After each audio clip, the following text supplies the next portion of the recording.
Hey, live today. It is 20 minutes in lockdown, and I'm with Stirling Gardner, who is Facebook strategist, digital marketer. He's a writer. He wrote an awesome book, which maybe we can talk about at the end, but I thought was really great.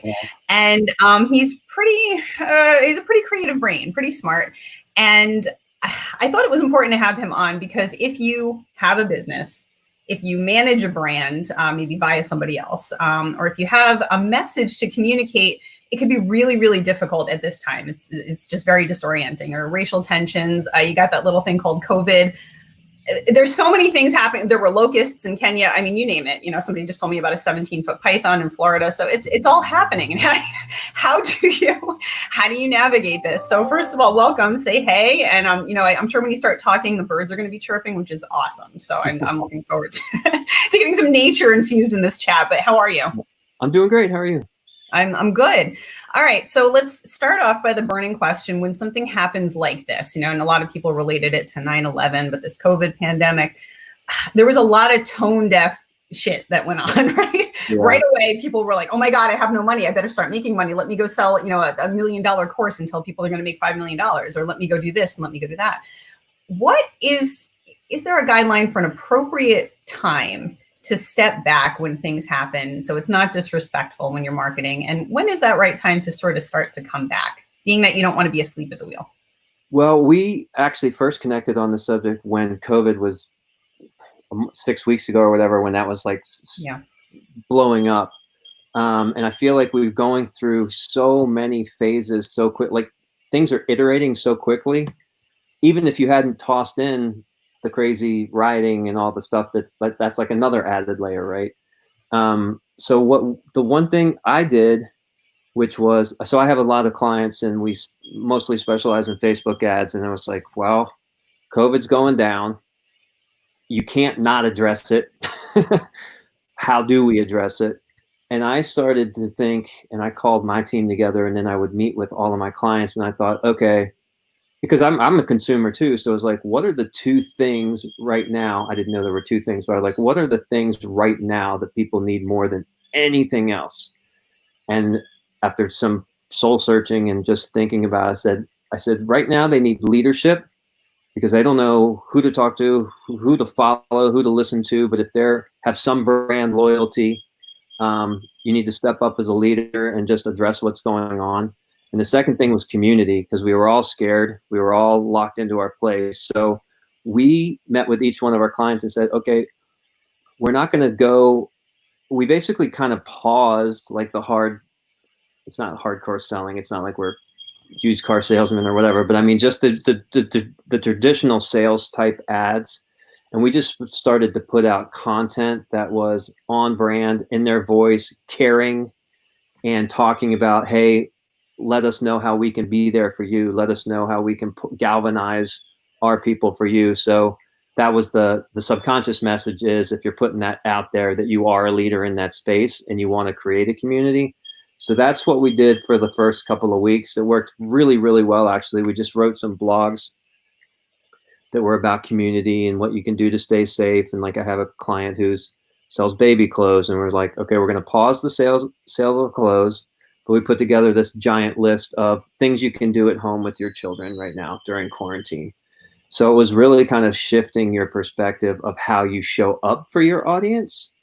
And that also folds in, like, what are you actually offering your audience? So we did that. Then we came back, and I was noticing, as I'm sure everybody that's watching this, and you go in Facebook, and it's like, these people are in the hospital, this thing's happening, but people are like, buy my stuff. And you're like, it's so offensively tone deaf to what's going on.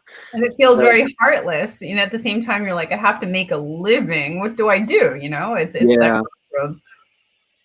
Yeah, exactly. So I didn't blame people for trying to make money during this time. You can't, everybody's got to put food on the table, but it's just how you approach the situation. So then from there, I felt like, not necessarily with my clients, but a lot of, I saw a lot more messaging come out. Like, the next wave of messaging was like, the world has changed. This is how you can, right? You see that as messaging? Clearly, no, we're not going back to the way it was, and you might as well make do with how it is now. and sort of doing that. I feel like that worked, loosely in quotes, worked. Like at least it was a step in the right direction of addressing it, but it still felt a little bit gross. Felt like you're kind of getting people to do something because of the circumstances.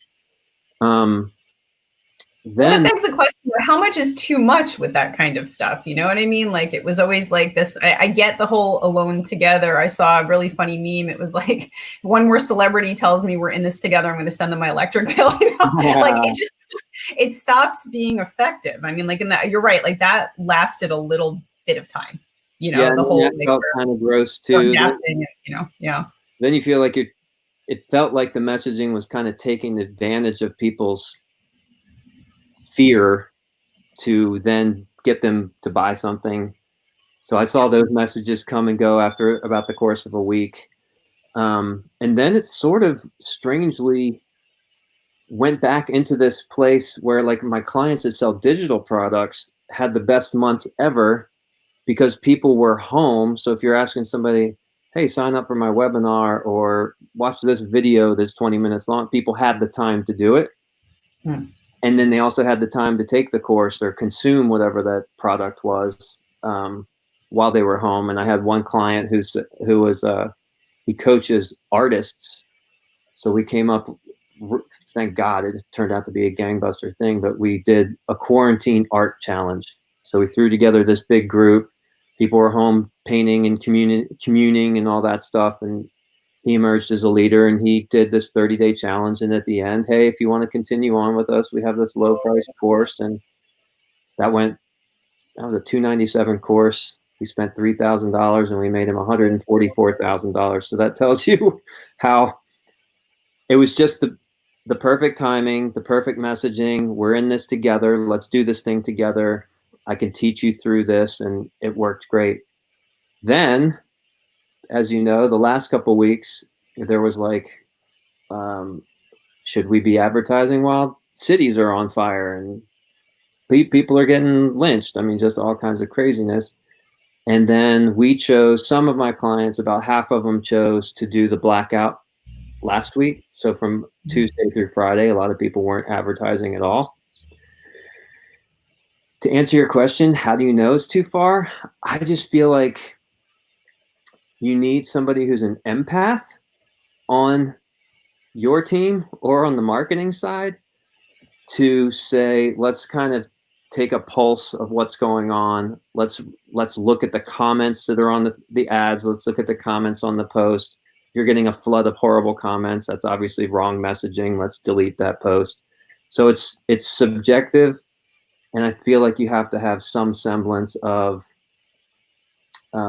empathy, just understanding what's going on and trying to read. You're literally trying to read society and then massage and pivot your message almost every week, right? So I don't know that there's a guideline other than just pay attention, try to be smart, and try to have a heart. No, but that makes sense. There is a line to that. You know, it's just, okay, drop everything, give. Yeah. Build community, build, you know, be a shoulder, I'd say, right? Instead of a seller and a hard marketer. You know, and then also, you know, as much as building your community is important, you have to listen to them, exactly to your point, because there's so many people that do that part brilliantly, but then they don't read the comments, they don't engage, they just say, oh, you know, I had one bad comment in you know 500 positive ones, but I forget it, it's just not going to work. And I think a lot of people don't listen to their audiences enough. I mean, do you agree with that? Yeah, well, just strictly on the Facebook ads side, I have clients that will run ads. They're not responding to any of the comments. And sometimes like one crazy comment can start a whole firestorm. So you have to pay attention to that. And that goes with comments on your blog post and anywhere that you're doing messaging. The other thing I would say is whether it comes to, actually, I think this is a great point for what we're talking about. Whether you're selling or it's just a blog post, how you respond to those comments tells you everything you need to know about that brand. Yes. Because I've seen ads, and you see the whoever's doing the actual selling responding like snarky or crappy back, and I'm like, why on earth would I buy a product from? Like, you're telling me everything I need to know about you. Yes. As opposed to somebody says something snarky and the company replies graciously, warmly, non-judgmentally, it pushes me. I'm very likely to buy that thing. That almost becomes part of your marketing strategy, is your customer engagement, the way that you handle. And I love that Facebook makes that so public and visible, rather than relying on somebody to share a story of a great turnaround or a great pivot. You know, like you're seeing it, you know, and like, I love when somebody responds before there is even a problem. And that is, I think, a huge part of your marketing, especially at a time like this. Yeah, I agree. And it says, like I said, I love the term, how you do anything is how you do everything. So if you can't respond graciously to a simple comment, what does that say when, like, if something else goes wrong? So to me, it's a complete no-brainer, and I'm always shocked. This morning I was reading this ad, this guy's selling tax strategies or something, and some snarky comment, and he was like, "Who are you to comment?" I was like, "Who? Really? That's where you're going with that?" And so it's a wave in what's happening right now. There's just so much, the tension's so high, the emotion's so high, and you kind of have to surf it with a heart.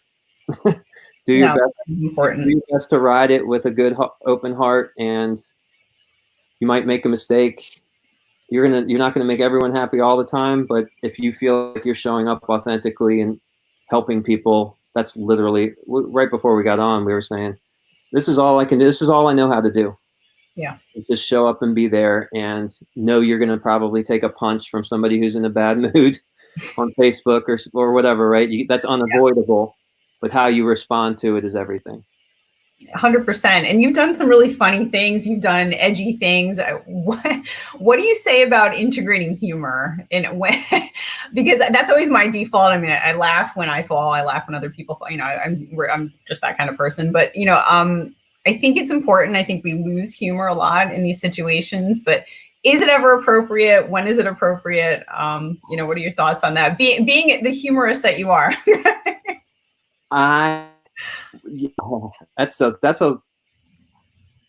There's no way you can make joke. I mean, making a joke about COVID or Black Lives Matter right now would be like a disastrous PR move. Like, it'd just be the ultimate in being tone deaf. Here's a friend who gives me this idea. He's like, hey, maybe we can work on the script. He's basically built a really cool kind of bowl. I won't even go into it, but there's like all these psychological factors about the size of it, the color of it, the shape of it, all these things that help reduce appetite. So it's ultimately going to help people lose weight. I mean, that's the ultimate thing, right? He's like, well, I think it'd be really funny if we show why, he's French. Stereotypical French woman isn't fat, and this is why, and we can do that. No. There's no funny way. There's no funny way to make any kind of even fat implication. Don't do that. Do not do that. But if you were doing something like the Harmon brothers do with the squatty potty and making fun of making poop jokes, that's a different thing. You just can't shame somebody about something. So I feel like that's a subjective thing too. Like, I do try to inject some humor into everything that I can, but sometimes it's just flat out it's not the right time, place, and you'll shoot yourself in the foot if you do it. Again, I think it's just wisdom and having a heart and going, this isn't something I can make fun of. Agreed. And something came up that I want to ask your opinion on. I think I mentioned this to you the other day. In my industry, which is travel, there was a very dissenting opinion from somebody in the industry saying, I am tired of hotels just, turning their advertising on their heads and just saying, okay, we've got plastic plexiglass at check-in. You're not going to see anyone at check-in. We will never speak to you or talk to you. We'll be very distant. There are no self-serve anything. By the way, you're going to have X less amenities in your room because they carry germs, but please come. And I think it's difficult because you need, like, there are certain protocols that need to be adhered to, especially in hospitality. you need to convey them, but are you becoming too hospital-like? And are we doing that in a lot of industries? And how do you balance that, I guess? Or how would you advise to balance it when you need to speak to certain things like safety to ensure people feel okay, but not to want to take away from the overall end experience that they're supposed to be having? We did talk about this a little bit on the phone. My opinion is, and I could be biased because I'm the let's be more safe than sorry, but I feel like you have to have those things in place, have to mention them, because that way at least you're going to get people like me who are like, okay, they're taking every precaution that they can. If I really need to do this or the other thing, I'm going to go do it there because I know they're at least being thoughtful about it. And you'll also get the people who don't care as much being thoughtful. But if you don't mention it at all, you're never going to get somebody like me to go there. Yeah, and that was the whole point of the question. Like, what, I mean, is it making the difference? Is it helping? I'd say, even if it's a little overboard. Well, as again, we were talking before the show, like I went to eat for the first time, and I was Googling everything and asking Facebook group, like my local Facebook groups. I'm like, what's the safest place to go, and why do you think that way? I think there's a lot of people that were commenting and care about that stuff. So I think the gentleman you're referring to who was like getting frustrated with it, I don't know him, but my take could be people are so stressed out about so many different things. It could have just been something that pushed him over the edge of like, it's so annoying. But I feel like you have to have that. If you don't have that, people just don't think you care. So could it be overkill? Maybe, but I think it's a no-brainer. You have to tell people you're taking the necessary precautions, period.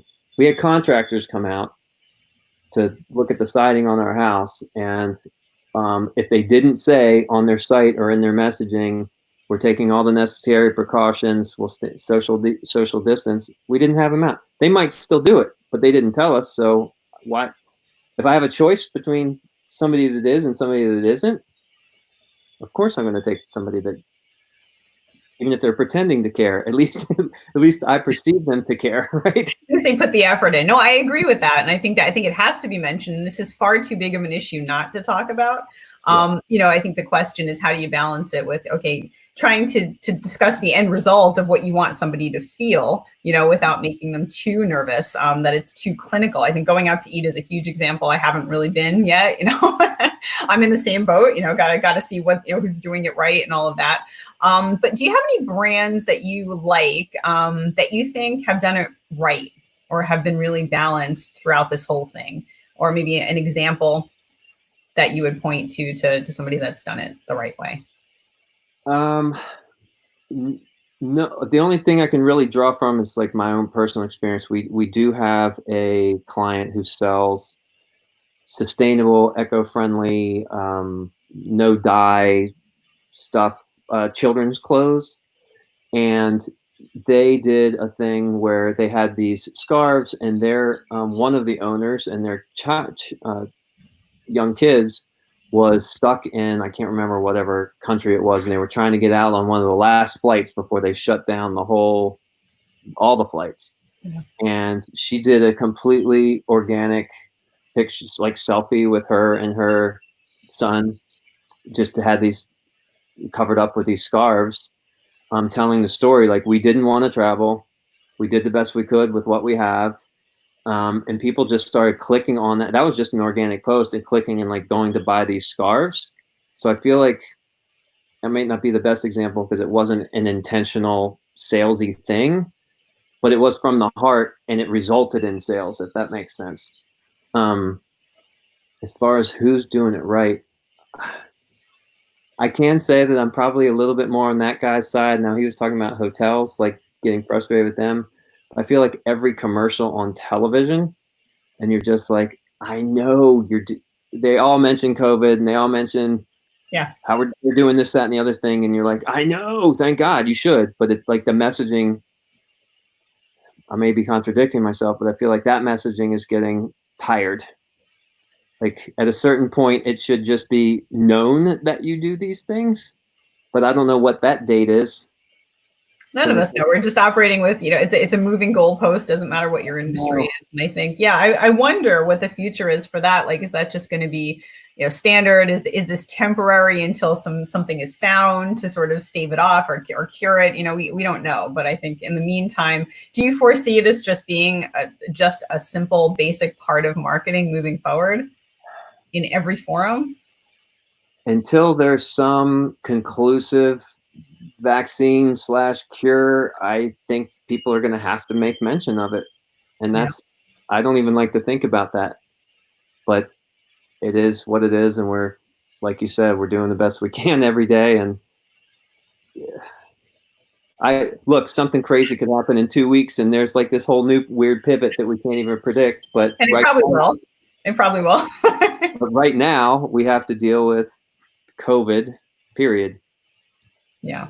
No, I think you're exactly right. Well, thank you so much. 20 minutes has gone by very quickly, but I have learned a lot, as I'm sure everybody else has. And we'll stay on point. I'll probably have you back in a couple of weeks. Hopefully that thing that you just mentioned won't happen. And we'll be talking about the next, wave, no pun intended, of how we're going to deal with marketing. So thank you so much. I really appreciate it. Thanks for having me anytime. Bye, guys.